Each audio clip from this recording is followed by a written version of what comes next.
Voy a presentar el siguiente ponente, que es José María González Jiménez. Él es científico titular del Instituto Andaluz de Ciencias de la Tierra. Es un centro mixto del CSIC y de la Universidad de Granada y es profesor de yacimientos minerales del Máster Universitario en Geología Aplicada en Recursos Minerales y Estratégicos, perdón. También de la Universidad de Granada. Ahí está, le tengo a mi derecha. Lo primero es agradecer en nombre de la Sociedad Española de Mineralogía la oportunidad que nos brinda de dar esta charla, minerales estratégicos y sostenibilidad, ¿no? Yo como Paloma, que está ahí, he consultado a mis gurús, que están por ahí detrás algunos, sobre qué podíamos hablar, ¿no? Entonces, el primer mensaje que yo creo que tenemos que daros a ustedes es este siguiente. El desarrollo de la humanidad, ha estado marcado, está y estará marcado por el uso de elementos químicos de la tabla periódica, ¿no? Que se extraen de minerales, ¿de acuerdo? Vamos a no confundir elementos con minerales. Es evidente, ¿no? En esta gráfica que ponemos aquí, no puedo apuntar con el puntero, pero si uno mira aquí abajo, ¿no? Pues tenemos aquí este carruaje con el burrico, que hace 3 siglos atrás pues usábamos prácticamente 3 elementos: carbono, calcio e hierro. Hoy día, con el desarrollo progresivo para los medios de transporte, como ponemos aquí, un coche eléctrico como el que ponemos ahí, ya andamos por el orden de 30 a 35 elementos, lo vamos a ver después con más detalle, ¿no? El coche eléctrico solar, que vamos a hablar un poquito después, incluso aumentando. Y insisto, son elementos químicos que se extraen de minerales, como pongo aquí. No se ve abajo, pero yo lo que quería explicar también, la palabra estratégico o crítico, que también lo habréis escuchado, materias primas críticas, hace alusión a elementos o minerales que son escasos, que tienen un alto valor económico, indispensables para nuestros ecosistemas industriales, y que tienen un alto riesgo de suministro, porque no lo tenemos en la puerta de la casa. No voy a entrar mucho en detalle en esta historia, porque lo ha explicado antes Fernando muchísimo mejor que yo, todo el tema de la COP de Glasgow. Lo que sí quiero dejaros claro es una idea, y es que nosotros dentro del Pacto Verde Europeo, para cumplir los objetivos de desarrollo sostenible, estamos con la idea de 2030, 50% de emisiones, 2050, 0 emisiones. Eso implica un cambio de transición ecológica, energética o verde, como lo queramos llamar, ¿de acuerdo? Basado en energías renovables y transporte limpio. Pero claro, mi pregunta que os hago aquí es, para tener un continente climáticamente neutro, con 0 emisiones y una energía limpia y transporte limpio, en 2050, otra cosa es que lleguemos, ¿qué minerales necesitamos? ¿Qué es lo que necesitamos? ¿Lo sabemos? Todo el mundo en la sala aquí tiene un teléfono móvil. Pues la transición energética, uno de los pilares es, como pongo ahí, la digitalización. Y esa se basa en los recursos minerales. Un informe del Servicio Geológico de los Estados Unidos nos marca que un teléfono o un ordenador inteligente como los que tenemos hoy día necesita o deja una huella ambiental de más de 75 elementos para fabricarlo, elementos que se extraen de al menos 12 minerales diferentes, en algunos casos incluso más, ¿de acuerdo? Transporte limpio, nuestro famoso coche eléctrico híbrido, ¿no? Andamos ya por el orden de los 35 metales.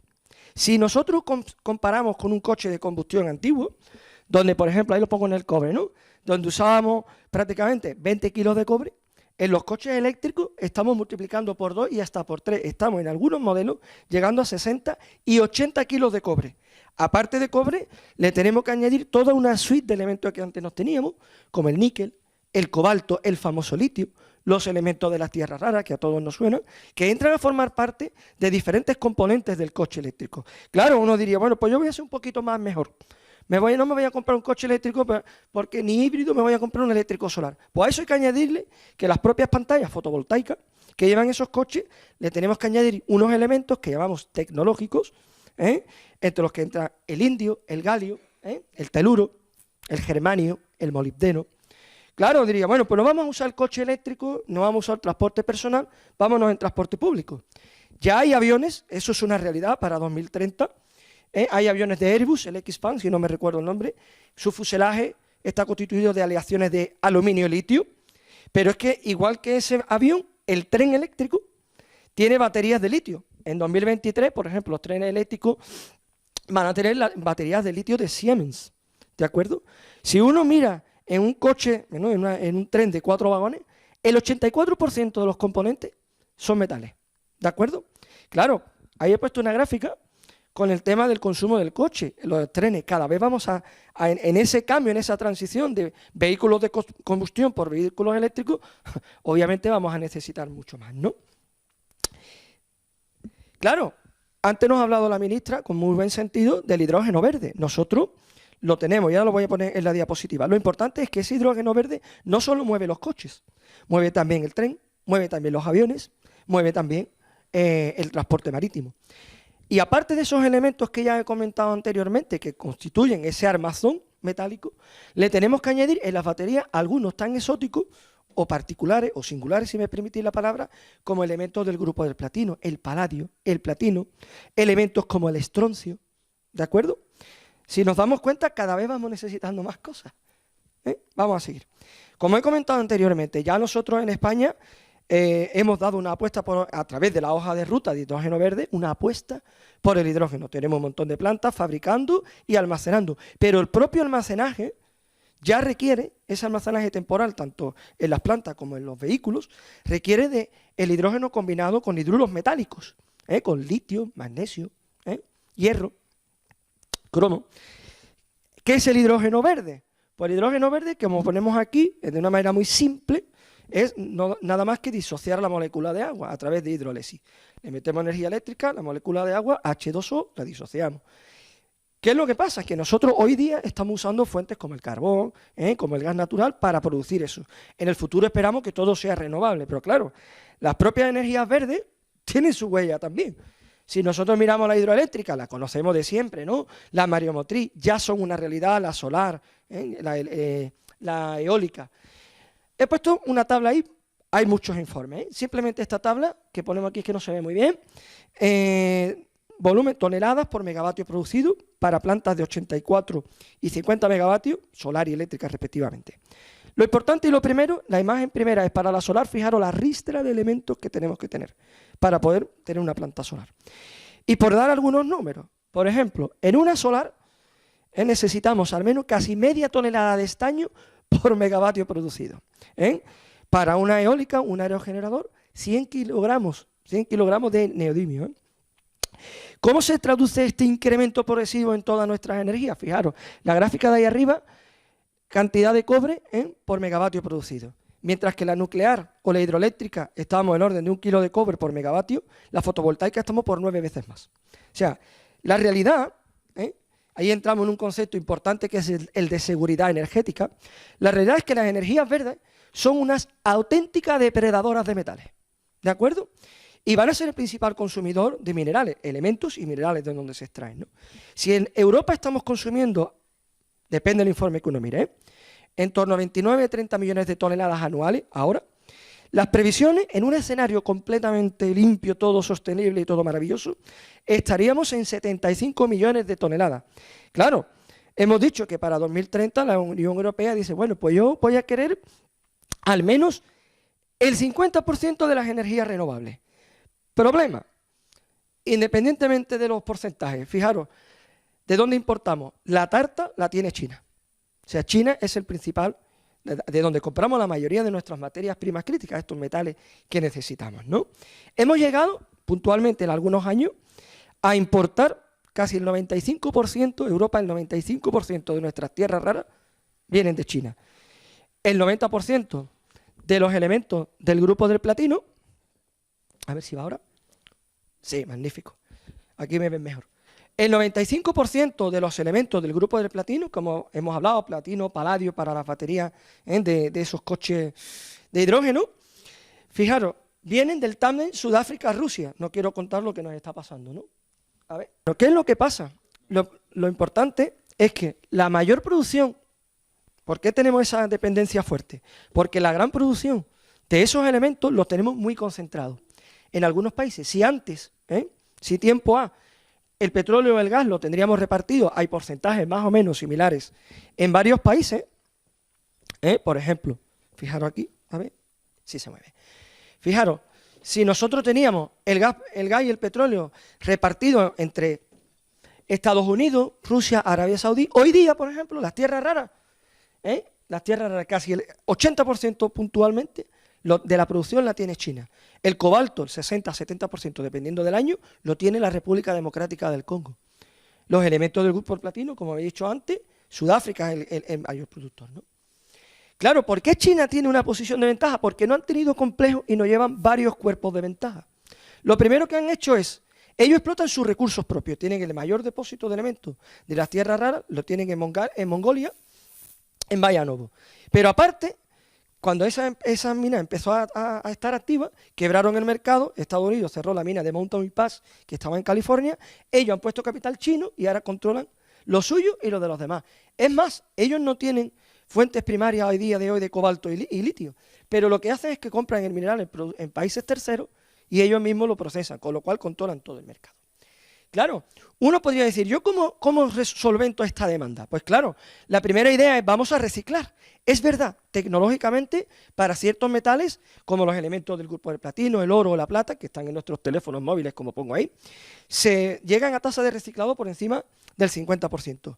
En otros estamos más moderados, el cobalto, el níquel, el cobre, estamos por debajo del 50%. En algunos de los que más nos interesan, litio, tierra rara, estamos por debajo del 1%. Y no solo eso, sino que el volumen de basura electrónica que generamos no la reciclamos.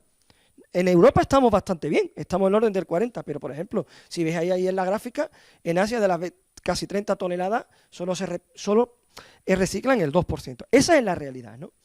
Europa, hay varios informes, este es un informe de la Universidad de Lovaina.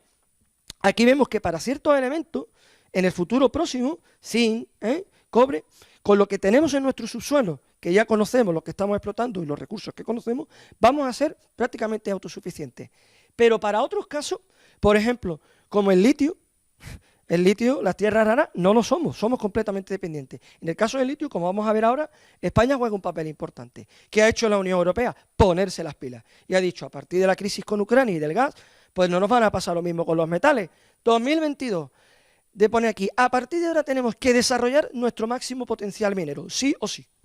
Y a partir de ahí, cuando la cadena vaya andando, ya lo reciclaremos, porque es que somos completamente dependientes, ¿no?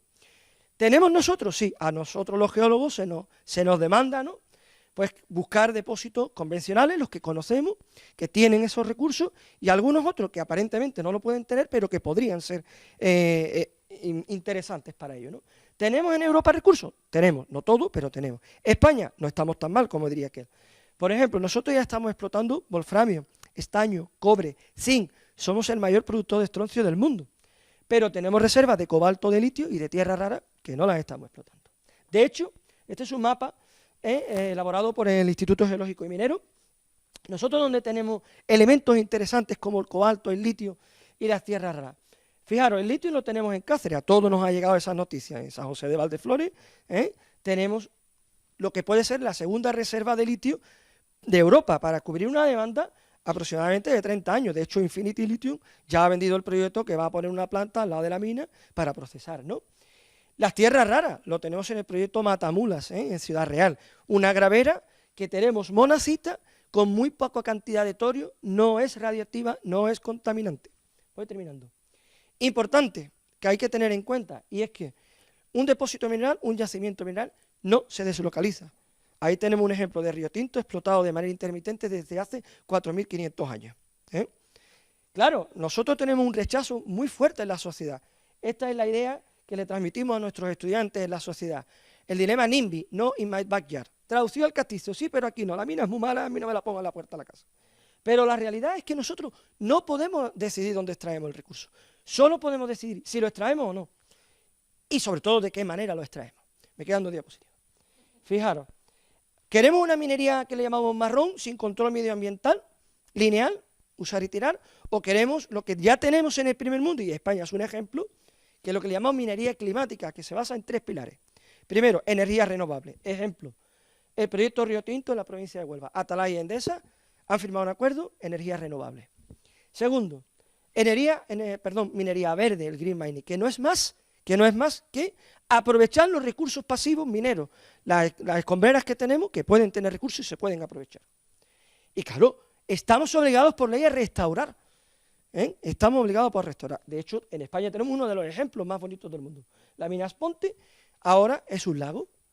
Y esto no es un simple greenwashing, no es un pintado de verde, es que lo obliga la legislación. Ya termino. Mensajes para llevar a casa. Lo primero, los metales son indispensables para el desarrollo de nuestras tecnologías verdes, sí o sí. La transición energética de hoy y del futuro cercano, en los próximos años, implica sí o sí más minería. Lo tenemos que hacer. Y los recursos necesariamente se tienen que explotar de manera sostenible. Y en países del primer mundo, con leyes garantistas como nosotros, lo podemos hacer. Termino con una idea, por favor. Si alguien quiere saber un poco más, desde la Sociedad Española de Mineralogía, hace unos meses desarrollamos unos seminarios sobre yacimientos minerales y toda esta problemática, que lo dieron jóvenes investigadores e investigadoras españoles. Tenemos tres cosas importantes. Tenemos el recurso, la tecnología y el conocimiento. Está en nuestras manos querer depender o no. Ahí lo dejo.